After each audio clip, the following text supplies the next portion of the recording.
Rewmi 24 TV.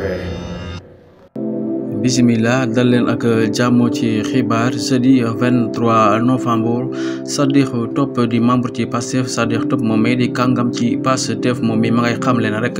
jamono yi yéen ñi nga xamante ne récupéré goo leen seen ay carte d'identité dem leen ci préfecture yi waaye it ngeen dem ci centre yi rek pour mën a récupérer seen ay carte d'identité waaye am na leneen rek lu doy waar loo xamante ne rek Sadikh Top daal dina jàllale boobule information moom mii di Sadikh Top ma ngay xam leen rek yéen ñi nga xamante ne mënoo leen a jot seen ay carte électeur xam leen na rek ñii di rek waa APR ñoom ñoo ko jël rek